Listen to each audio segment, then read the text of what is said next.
watching Shalom TV, celebrating Jewish culture.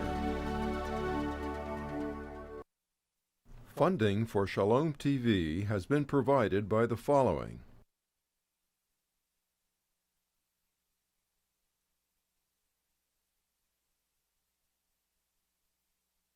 And by viewers like you.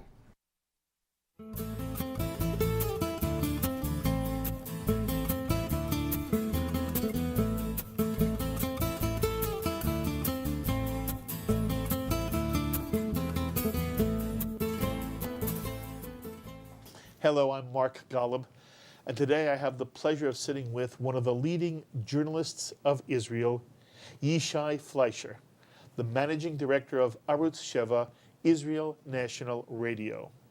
Yishai, of course, has his own radio show. He ran for the Knesset in the 2006 elections with the Immigration Party. And Yishai, thank you so much for joining us. Thank you, Mark. Yishai, I am fascinated by your own personal history. You were born in Haifa. Right. But you spent some time in the United States. Half my life. Because? Well, my parents moved here. They were Zionists, and they moved from Russia. They were refuseniks, really, and they made it to Israel. They were secular, though. And things happened in their life, economic challenges made them come to America, and this country gave them that opportunity. And I grew up here from the age of 8 on. Where here? Wayne, New Jersey. Wayne, New Jersey, all right. I just drove there. Drove here from there right now. Very nice. You attended law school here? Yes. Well, that was after at the age of 17, I finished Frisch High School here in New Jersey. And we know it well. Right. And then from there, I actually went to Israel. And I spent 4 years by myself in the Hesder Yeshiva in Ma'ale Adumim. I went to the Army. I was a paratrooper. I was injured in Lebanon. That was in '96. And after that injury, I kind of came back to Yeshiva, but that was the magic bullet for me. And my father came and he said, Yishai, come back to America. And I had already gotten into Yeshiva University, so I came back to Yeshiva University. I did my undergraduate here and then Cardozo Law. And what happened to you in the war in Lebanon?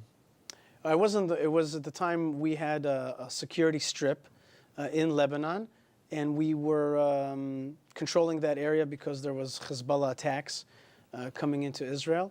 And that control meant that we had a strategic area that we held, a strip, and one of those days a roadside bomb went off, and it took out my shoulder blade, and it was this close to killing me. Oh. And, well, it was what it was. You look fine now. Are you fine? I'm feeling great. Good. Do you have a family? Yes, I do. I have a wife that I met at Cardozo Law School, which made the whole experience worth it. And I have a child, Leah. She's 3. And we live in beautiful Beit El, which is called Bethel here in the American Bible Belt. But we live in the original Bible Belt. So Beit El is where Jacob had his dream of the ladder. And that's where we live. We live a few meters away from that. Oh, that's wonderful. It's very beautiful. Before I ask you questions about your opinions on issues confronting Israel, I want to make sure our audience knows you're here for a very specific reason. You're doing a major tour. I want you to tell us about your tour. Thanks, Mark. I am here to be an activist. I live in Israel. My life is in Israel, but I've taken off 6 weeks out of my radio work and other work and Knesset work to come here and to speak to people, to connect Jews, Gentiles, Reform, Conservative, Haredi, whatever you want, any color stripe of people who care about Israel, and there's a lot of people who do. We came out here to speak to the people, and it's everywhere from Austin, Texas to Boston, Massachusetts. And the tour is called the Eye on Zion tour. The Eye on Zion. Eye on Zion. Give a little look-see on what's really going on in Israel. Eye on Zion, and that's because a lot of people there's a lot of lies out there, and there's a lot of misrepresentation. And they need a person like myself who lives in the West Bank, in the territories, in Judea and Samaria, who's up on the issues, who can speak the language of Americans, to get out here and to talk to them. And the website is eyeonzion.com, just to make it simple, and that's what we're doing here. Very, very nice. I want to understand now your own political perspective so our audience understands from where you're coming. Right. So, obviously the way it's always described in the general American Jewish media is, are you on the right or are you on the left? I'm assuming you are somewhat to the right. Well, in regular political terms, I think the answer is, if I wasn't playing word games, I would say, yes, I'm on the right.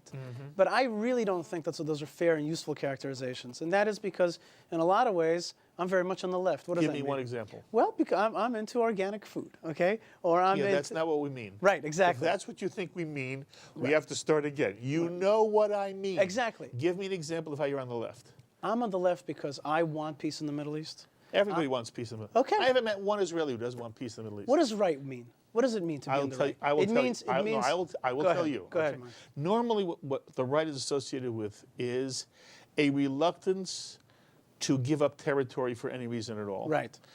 The more right you get, the more religious right you get. There are also reasons not to give up territory because in some way the land is linked to biblical claims and sometimes even the feeling that God has literally given this land to the Jewish people, not, by the way, in general, but in 2010. Right.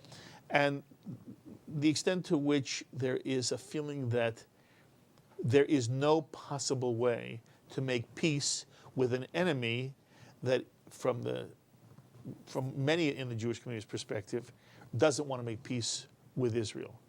The left is associated with this view, with an idealistic view that somehow there is now a real interlocutor in Mahmoud Abbas and Fayyad, and that we should seize an opportunity to, I wouldn't say force a peace artificially, but to take advantage of an opportunity that is facilitated by the American administration. And on the American Jewish scene, that's normally what is meant by right and left. Okay, so the point that I was trying to make was to break the discourse of just calling people, labeling them names. I was just trying to say that the names aren't very useful sometimes. I don't know why you say that, though. It says that, I say that because sometimes people will delegitimize you by saying you're on the right. They'll say, oh, you're a militant. What does militant mean? Does militant mean that I want to live in my house in peace? Does it mean that I don't want to see my country be overrun by rockets? Does it mean that I have a pistol on my hip because I want to just protect my basic freedoms? I'm not a militant. I'm a hippie. I'm a Jew back in my land. I do eat organic food. I am on my hilltops. I'm not waking up in the morning dealing with the Palestinian issue. I'm waking up in the morning and praising God that I'm just back in my homeland and I'm walking in the ways of my forefathers. So that's very important for me just to break that stereotype and that imagery. So the BBC will come to my hilltop and say, you're a militant. I'm not a militant, man. I'm just a Jew living in my land. I'm very happy and excited. I'm really not hateful or spiteful towards my neighbors either. And 3 kilometers from me is Ramallah. I better learn to live in some kind of understanding that these are my neighbors. That's the region that I live in. I really don't bear any hate for Arabs. At the same time, I bear a lot of love for my people, my land, my rights. And as a person who was trained in America, I stand up for my just rights. I know when to fight the state, when not to believe that everything that the state says is the best idea. American Jeffersonian principles are that we always distrust government with a lot of power, and for some reason you're asked to be some kind of public speaker for the state. Maybe the state isn't doing something right, so the state isn't doing something right when they're talking to give away our land. Now you could talk about God. I just wrote an article in Ynet, and it's called "The Rationalist Nationalist." Okay, and the point is this: yes, I do believe God gave us the land. I'm not embarrassed about that. I'm a religious person that can be seen by my, as I wrote in the article, the messianic beard that you could see on my face. But that's not the bottom line.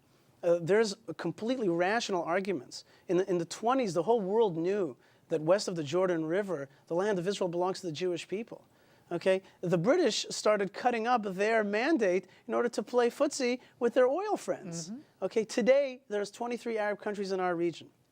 That Mahmoud Abbas that you spoke of is an arch-terrorist. He believes in a phase solution to this conflict, and he means to take over Judea and Samaria, the highland of Israel, and then to take over the rest. Now, how do I know that, Mark? Because very recently, at my synagogue, I found a flag, and it was a Fatah flag.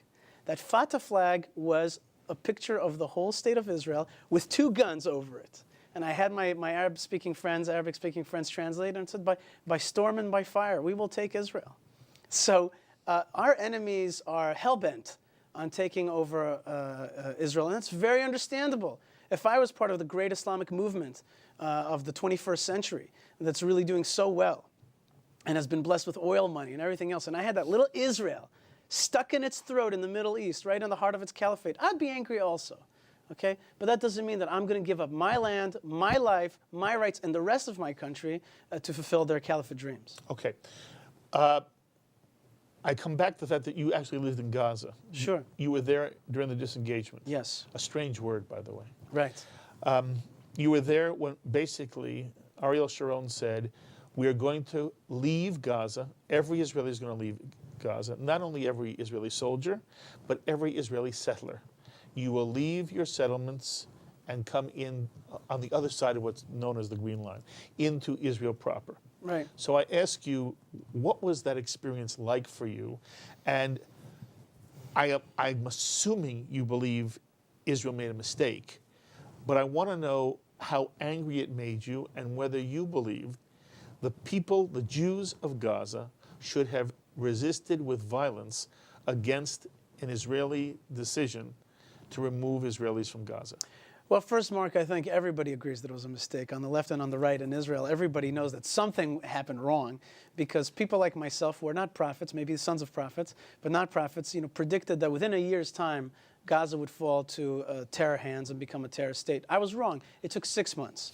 And it became really a terror state, one that steals away our Jewish soldiers and makes them captives, one that fires a tremendous amount of rockets into Israel proper, quote unquote, and now is arming itself for the next war. It's an Iran proxy. We have Iran proxies all over us. The tightening noose of Iran is all around Israel from three sides, from Gaza, from Hezbollah in the north, and from Iran proper. So everybody agrees that it was a mistake. I was exercising my democratic rights to let the country know that we think that the government is making a big mistake. We believe that Ariel Sharon and as Bibi Netanyahu were elected on a nationalistic platform, which is a better word, by the way, than right-wing. Nationalism. We believe that they were elected on a nationalistic platform because that's what they promised before they got elected. Of course, they do the famous Israeli turnabout, which is, you elect a nationalist and you get a cow tower. And that's the situation we have today. With regards to violent protest, I have to kind of stop here and tell you, we are victims. We are victims, people who believe that Israel should be strong. We are victims because we are constantly being portrayed as violent and therefore also anti-democratic, anti the state. Nothing could be further than the truth. Nothing. And it's ironic. We love our country. We are patriots of the country. We pay our taxes. We are its soldiers. We look at the flag with tears in our eyes. It is our beloved country. And that's why we are activists for it to go in the right direction. That's called democracy.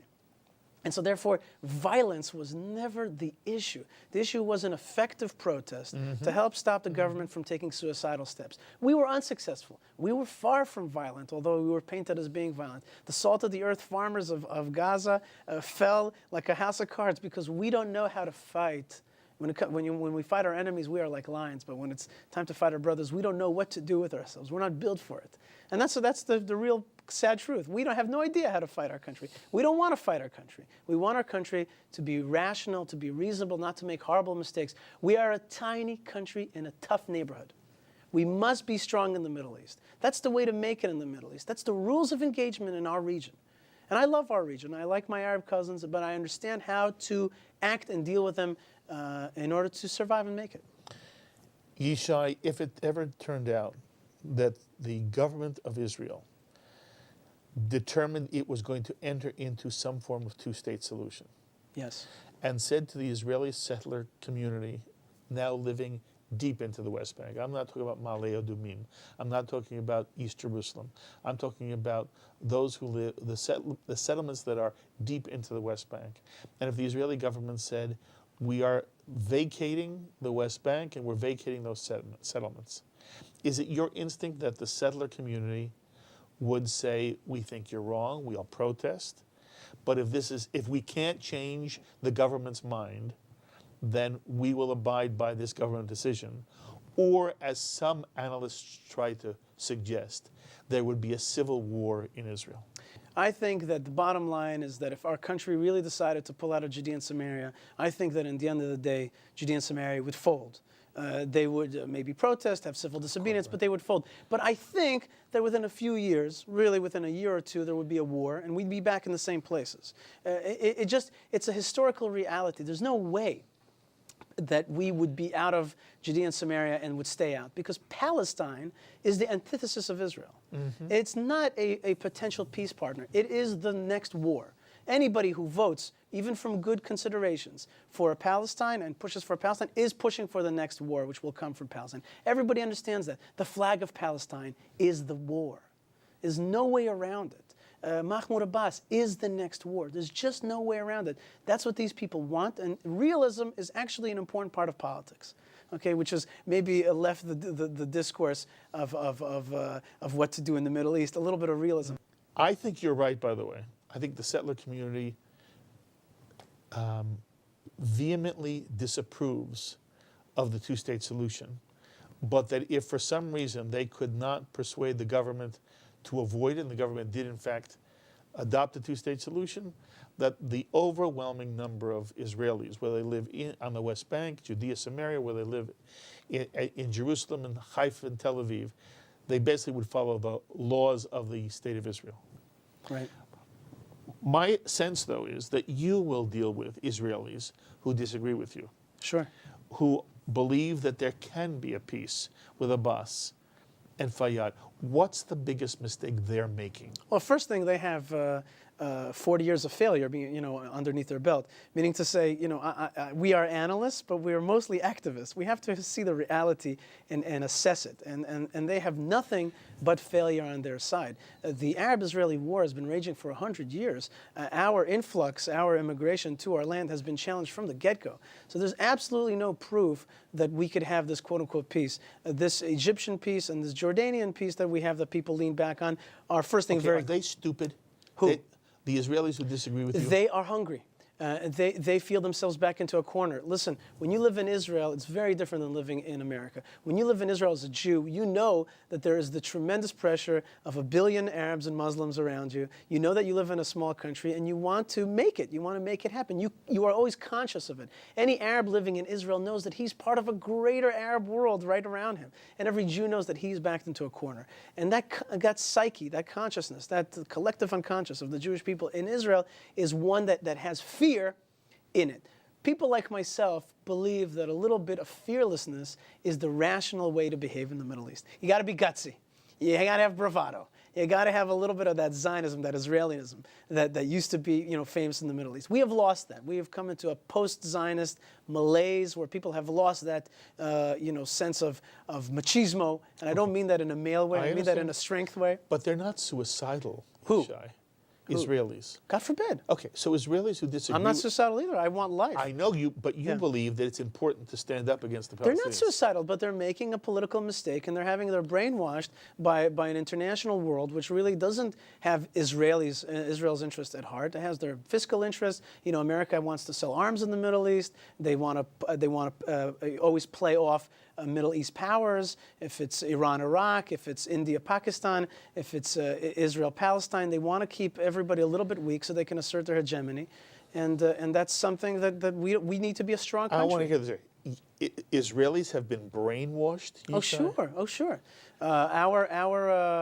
Our media is a very one-sided media. We have no question the only democracy in the Middle East, and I would take our media over any Egyptian media any day. But Israelis have been told that we have to follow in lockstep what America tells us, or that we can't survive without the world.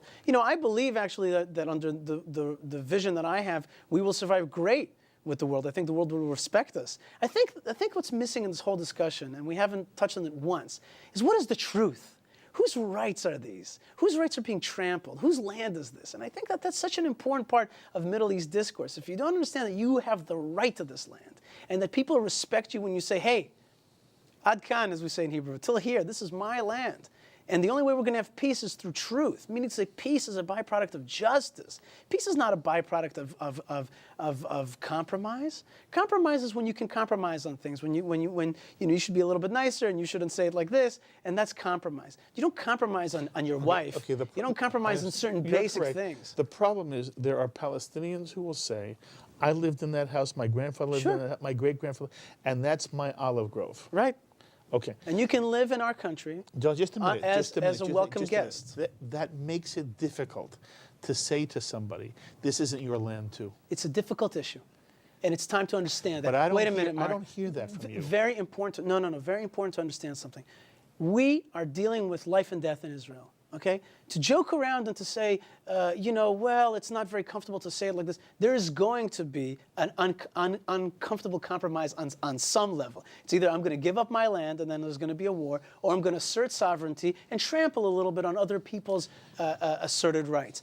Somebody's going to have to. One time I think I was on CNN, and they said to me, some of your claims to your land sound strangely like Hamas. You don't seem to be willing to compromise. They're also saying that it's either us or them. I say, you see, it's exactly that. It's either us or them. There's no cutting it down the middle. Is it us or them in your mind? If I don't assert my rights to my land, they will assert their rights to my land. And your land includes the West Bank, Judea, Samaria. That is our historical homeland. What do you mean includes? It doesn't include, it originates. I understand. In Beit Lechem, in Bethlehem, you in believe Jerusalem. Ben-Gurion was wrong and Weizmann was wrong to accept the partition? No, I think if you read the diaries and the discussions of that time, they understood that this was a decision that had to be made. There was a moment in time, and they did what they could because. Why wouldn't you say the same thing now about this moment in time? Because that moment after they signed that idea, or signed off on the idea of a partition of Israel, the war began. And we immediately reconquered places that were not part of that partition plan. Meaning say the partition plan was a failure. Every time we conquered land, Israel offered it back. Right, and we should stop doing that. It's a little bit silly. Why? Because it's our land, because there's been war. You have said it yourself, because there's been war after war to take that land again. And by the way, you and I know there's been one war. American Jews make a mistake when they say there have been 4 wars. Okay. There's been one war. It started the moment Ben-Gurion declared the State of Israel to be a State of Israel. Right. And all we've had is ceasefires in the meantime. Now, However, I assert that a strong Israel. The Jew has understood something from the beginning. There are 2 peoples who claim this land. Right.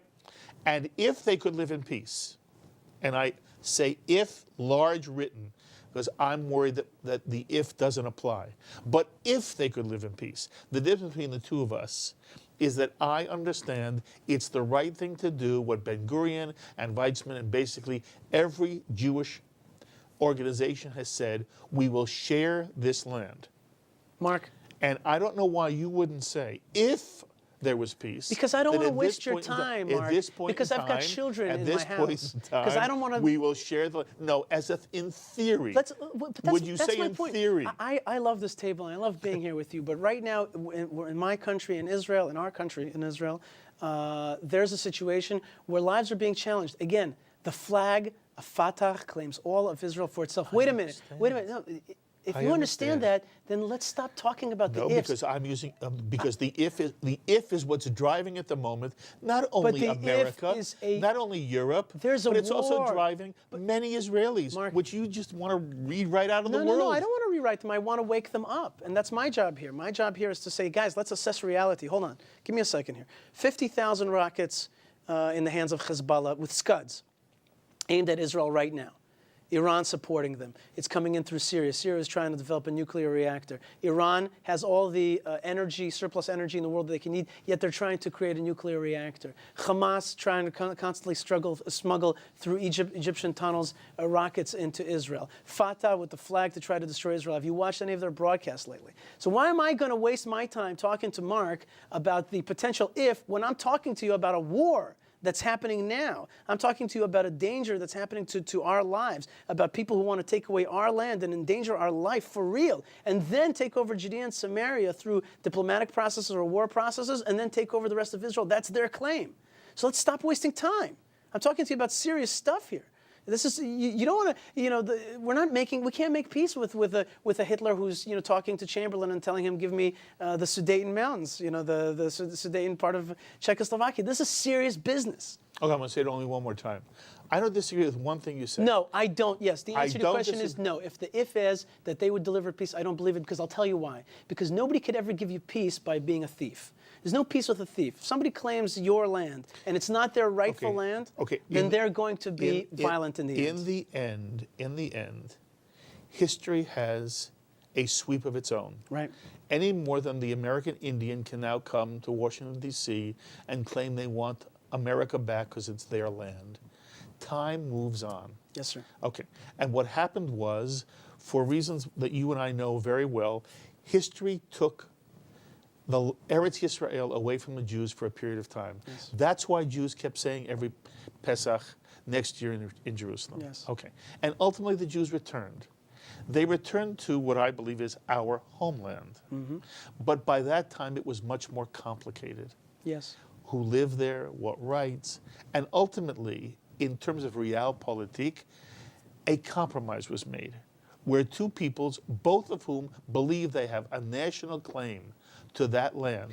A compromise was made? Yes, a compromise was made. Did the Arabs accept that compromise? No, they did not. So there was no compromise? No, an international compromise was made, Did which the the other Jewish side accept that people compromise? accepted. Did the other side accept No, that they did compromise? not. Okay. The Jewish people accepted it. Okay, let's be realistic. It was but I'm not arguing You know what that. Einstein said? You know what I Einstein am said, not right? arguing If we that. try to do the same thing over and over and expect different results, it's like you have proven to me that compromise has failed time and time again. I am saying that we need to assert our rights. I say that we need to say this is our land, and I say that is, and this is the important part, which I haven't gone across to you yet, which is this is the road to peace. The road to peace in the Middle East is a self-respecting Israel, which says, hey, my dear Arab cousin and friend. By the way, I want to tell you something. Here's a liberal leftist perspective, okay?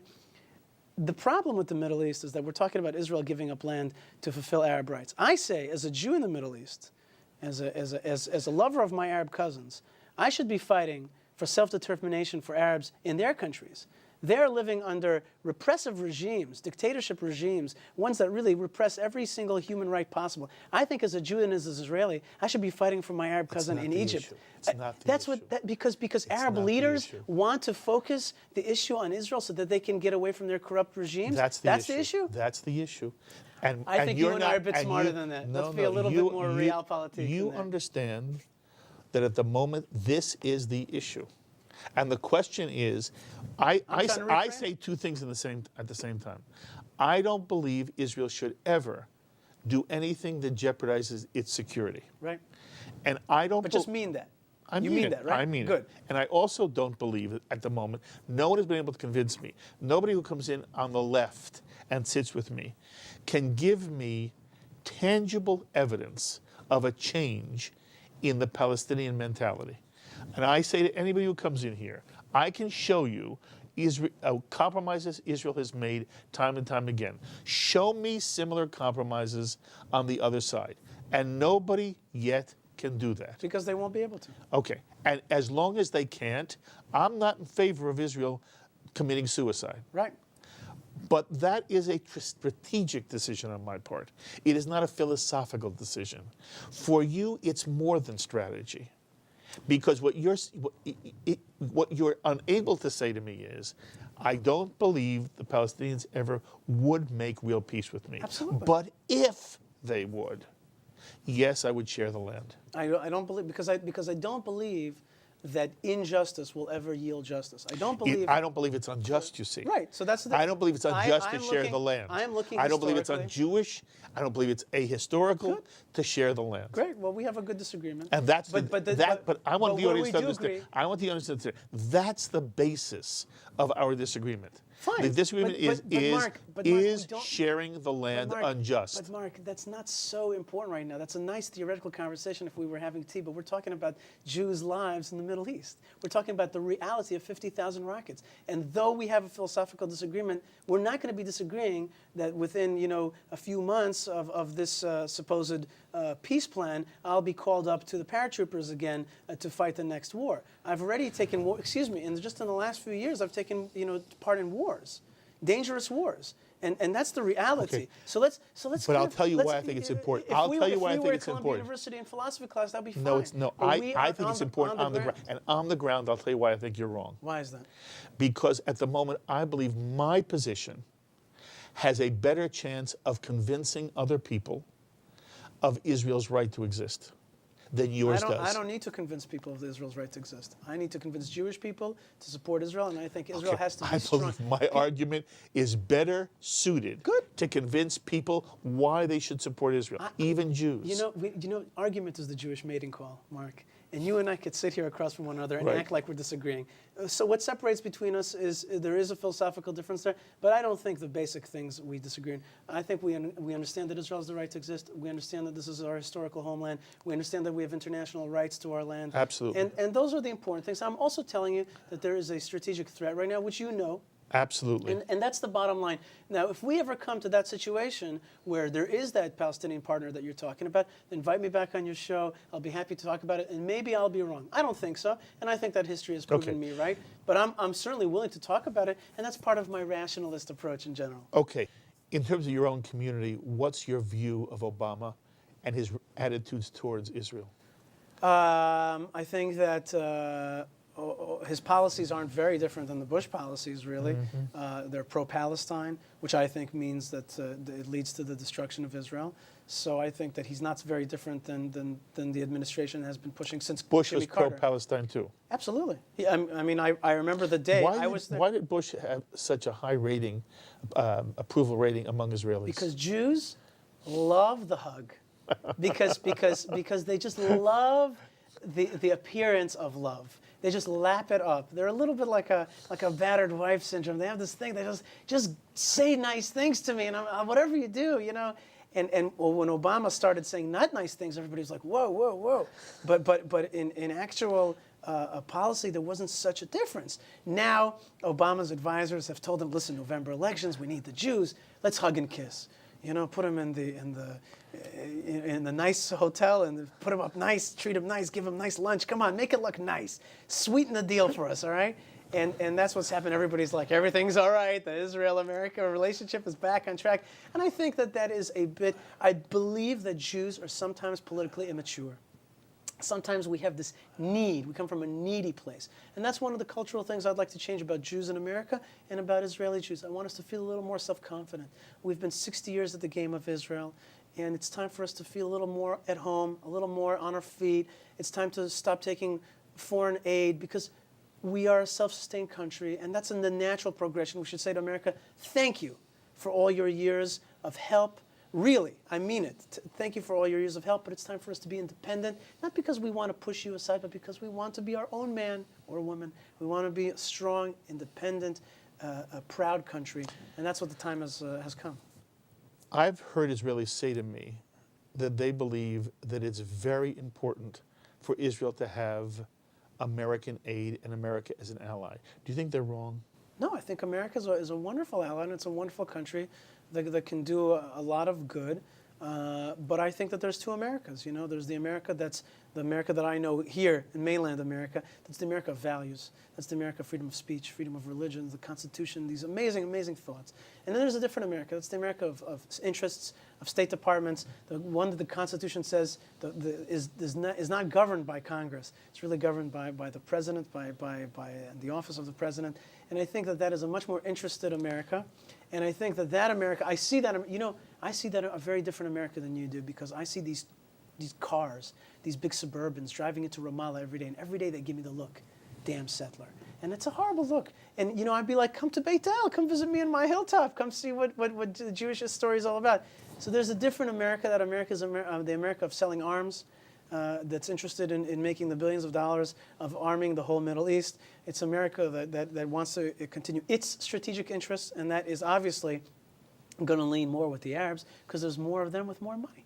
So let's be realistic about the other America. So we need the American people are the allies of Israel. The American administration may not necessarily be Israel's ally. They're an interested party. I want to say it in a slightly different way. I've heard people say to me, Israel can't make it without Israel can't make it without American support. Right. Do you think that's true? No, and I think that is I think it's an unhealthy attitude, and an attitude that needs to change. I think even if anybody thought that, they shouldn't say it. We need to say it's time to really grow out of that. Israel is a trading partner with a lot of the world. Israel is a leader in military technologies and in healing technologies. Israel is a strong country that has a lot to offer. Israel is a gift to the world. And it's time for Israel to realize that it doesn't need only the United States. It's really, as the Bible idea tells us, it's a light to the nations. That means we have a connection to all the nations. Yes, when it's said, by the way, it's said in terms of military power. No one argues the extraordinary achievements and contributions Sure. the state of Israel makes. Those who say to me, we need American power to survive in the Middle East, they're talking about American military support. Much of the hate that we have in the Middle East is because of our coupling with America. Our cousins really don't like our You think it would change? I think that in the end of the day, Israel has to become more independent. I think that President Barack Obama promised $400 million to the Hamas. He says to Gaza, which really means it's going to fall into the hands of Hamas. $400 million is a lot of money. And I think that I have more and more doubts that America, that other America, is interested in Israel's well-being as much as it's interested in a kind of semi-weak Israel, which is pawned off, which is always balanced against the Arab powers. I think they have an interest in seeing a relatively weak Israel. And so therefore I think that the best thing Israel could do is have a friendship, a true friendship, not be a client state, not be a puppet state, not be a subservient state, not be a 51st state, be its own state, and have that relationship of respect to America, to the people of America, to the Congress of America, but definitely start to head in a more mature and independent fashion. Whom do you like on the political scene in Israel? Well, there's great people like Natan Sharansky. He's not so much in the political scene, but he's the head of the Jewish Agency. I think that there's a lot of young stars, not the 80-year-olds and the 90-year-olds who are great people and have done so much for Israel, but I think their conception of Israel is one that time has called for the next generation to take charge. And I think you'll see in the Likud especially some fantastic young stars, Yariv Levin and Chatubeli and Moshe Feiglin, and a lot of great folks in the young Likud, which I think are going to be the future of Israel. And if I may plug a real great guy is Yishai Fleischer, who wants to really affect Israel and get into government. Good for you, Yishai. And we love our country. I got to tell you, Mark, we love our country. I come here to America, it looks great. Cars are shiny and new, and the roads are great, and Manhattan is amazing, and I respect it to no end. But I love my country, Israel, and I want to see it grow and flourish. I love its Tel Aviv, and I love its Hebron, and I love its Jerusalem, and I love its Galil. I love its different people and its makeup. I love its honored guests. I love its Sephardi communities, Ashkenazi communities. I don't care what kind of shorts they're wearing and how they look. It's my country, and it's something that we want to see flourish. But I love what you say. You give me chills, but I want to make sure our audience heard you. So, as you described your country, you included Hebron. Oh, of course. Okay, and everybody understands that's Hebron, which in terms of the way in which things are discussed, it's a West Bank city. Sure. Right. Basically, Kiryat Arba is a Jewish community that overlooks Hebron. Right. But at the moment, Hebron is basically an Arab city on the West Bank. And for you, it's the same as Jerusalem and Tel Aviv and Haifa. I would even give it just a little more. I would say because of its historical context. Well, Hebron is the burial place of our Jewish forefathers and matriarchs and patriarchs. And I was married in Hebron. I got married there in 2002 during the height of the Second Intifada. I was one of the only people to get married there at that time. And the army danced with me and my wife, and it was an unbelievable thing. We brought buses from Jerusalem, and people from America and from Germany and from Russia flew in just to be part of this wedding. And when there was a protest there against the Jewish community, yes, the small Jewish community there, and I came there with posters to protest a protest. And my protest poster said, "Abba kavur po," Father is buried here, and Ima kavura po, Mother is buried here. That is our kernel, the seed of our Jewish heritage. Now, it's not true to say also that it's a 2,000-year-old heritage. Throughout the last 2,000 years, Jews have always been trying to get buried in Hebron, get some earth, soil from Hebron to be buried outside the land of Israel, to purchase land. We have so many plots there that have been purchased in the Middle Ages. And so it's such an ironic place because it's considered this militant, horrible town, but when you get there, you find this inner peace of being with the roots of your people and the roots of your country. And Hebron is the justification for Tel Aviv. Our presence in Hebron justifies our presence in Tel Aviv. If we erase our presence in Hebron, you can be sure that our presence in Tel Aviv will be challenged immediately. I want you to tell me more about your wedding. When was it, and how did it end up that you did a wedding in Hebron? First year of law school, I met this gal, and she was really into Israel. She was a Zionist, and she was very idealistic. And we were like two thumbs in a world that we just didn't fit, but we fit together just right. And by the end of second year of law school, we decided to get married. And I really wanted to make my wedding a statement. I wanted to make it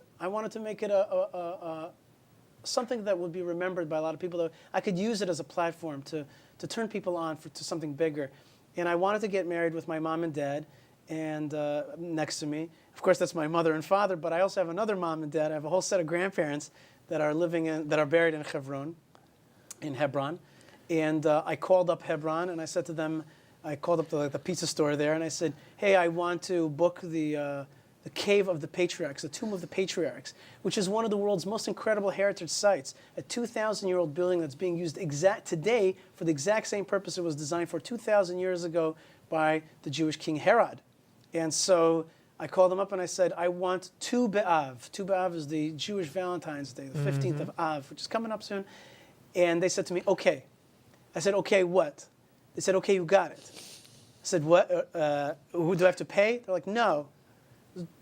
You know, there's a war on. Nobody really wants the spot right now. And we organized a wedding there that was guarded by the army. A lot of people told me, Yishai, why would you have the army work extra? That's not fair. I said, my friends, this is what the Jewish army was created to do, to protect a Jewish couple as they're getting married next to the tomb of the patriarchs. That's the very essence of the IDF. And in fact, no soldier complained. They were dancing with us. And we had 3 buses and guests from all over the world. We ate for 45 minutes and then we danced for 3 hours outside of the tomb. It was just a beautiful night, the full moon in Hebron. And the greatest irony about Hebron is that it's a city under constant strife and with the uncanny feeling of total peace. Just total peace. Just nothing could touch us that night. And I got on the mic. I took the mic. Usually grooms don't take the mic, but you know me. So yes, I took the mic. Good for you. And I said, folks, I want you just to repeat after me. And I said like this. I said, I'm going to say this land, and you say is our land. And I said, this land! And the whole crowd yelled, is our land! And it reverberated throughout the hills of Hebron. We did it 3 times loud. And it wasn't a right-wing protest. It wasn't a hate moment. It was a love moment of us knowing what our true heritage was. It wasn't against anybody. It was to wake up the Jewish identity inside. And anybody who was at that wedding, something happened. Now, Rabbi Yudin from Fairlawn he flew in to do the wedding. He said this was the height of his rabbinical career. Again, because it was just so moving to be there. And to call out, proclaim loudly, this is where we're from. This is our homeland. Was there any reaction from the Arab community? As usual, when the Jewish people stand up proudly and acclaim their rights and assert their sovereignty, there is silence on the other side. It is only when we continually show weakness and do not play by the rules of the Middle East, the rules of engagement of the Middle East, that's when we hear the contrarian calls. Only when we don't say the truth. When we lie and say, well, we don't have a stake in this land, Temple Mount's not ours, Hebron's not ours, Beitel is not ours, Shiloh is not ours, then you hear the hungry calls. Reminds me, of course, of the Audrey 2 in Little Shop of Horrors. You know, you feed it and it gets hungrier. Don't feed it. Say the truth, and then you'll hear silence from the other side, and accepting silence. And that's the key to peace in the Middle East, I think. So one day, if I come to Israel, may I come to your home? Oh. You'll show me around? Just first tell me what you like to eat. and I'll get, because Malka will ask me. Malka, you tell Malka that Mark and Ruth will be there. That's fine. And then my dog, Pilpel, and I, and the baby on my backpack will go walking in the land, in the homeland. And we're going to show you all the 2,000-year-old remains of the prophets and the tombs of the people who live there. Maybe your family, Mark, who was buried there 2,000 years ago. And we're going to have a great time. And you're you're going to feel that sense that I sense, which is we are really in the most exciting time, in the most exciting It's place. very, very beautiful. Are you ever afraid Yes. physically for your physical well-being? Yes, sure, absolutely. I try not to show it. Okay, I believe that having some toughness is an important. I watched The Karate Kid, and I know that it's important to be tough sometimes. Yes, absolutely. But I'll tell you this: sometimes it's from the terrorists with the Nazi ideology that live next door. And sometimes it's from my dear Israeli brother who's driving like a maniac on my bumper. Yes, but that's a different kind of fear. You know what? Peace in the Middle East is going to mean that also. I'm going to work on that also if I ever get to Knesset. We're going to make peace on the roads. We're going to make peace with our neighbors. And we're going to assert a different atmosphere in the Middle East. But even though you're frightened, you're not frightened enough to leave. No. For you, your wife, or your daughter. Living an ideological life is very fulfilling. And knowing where you are in history is part of our life. I'll tell you a quick story. I was a birthright coordinator, and I took 4 birthright trips from America to Israel. And I said to my father, Alav Shalom, I said to him, Dad, it's really hard to get these American kids to come on birthright because they say they're scared. And he said to me, being scared is part of our birthright also. Jews have been scared for 2,000 years. Oftentimes we have been scared. And what's different now? Yes, American Jews have been living in a very comfortable, lucky bubble to be not scared. But being an Israeli is to be living in a tough neighborhood. And being a Jew is having to stand up for yourself. And the Jews that came to America in the 20s knew that as well. You had to know how to defend yourself, how to stand up for yourself. So being frightened is part of our birthright, and overcoming that fright is part of our birthright as well. Yishai Fleischer, it has been wonderful meeting you. Mark, you. I hope this is the first of many opportunities. Sometime I'd love to get you here as part of a panel and have other people kind of respond to you, especially other Israelis. But you are doing wonderful work, and I am happy for you and your wife and your daughter and for everything you're doing to build your life in Eretz Yisrael. And I hope from time to time you'll have the opportunity to continue to share your thoughts and your ideas with me and our audience. Again, Kol Tuv V'Hatzlacha. Thank you, my friend. If I may also thank you for broadcasting the truth on Shalom TV. Thank you very much. You're very, very welcome. Keep up the good work. Thank you. And those were the thoughts of Yishai Fleischer, who's the managing director of Israel National Radio in Israel. And of course, as always, I invite you to be in touch with me. Share your reactions to some of the things you heard Yishai say. And if you want to be in touch with Yishai Fleischer yourself, you can do so through me. You email me. I will forward your emails on to him. As always, I look forward to hearing from so many of you this week. Until the next time, I'm Mark Golub. Be well, my friends.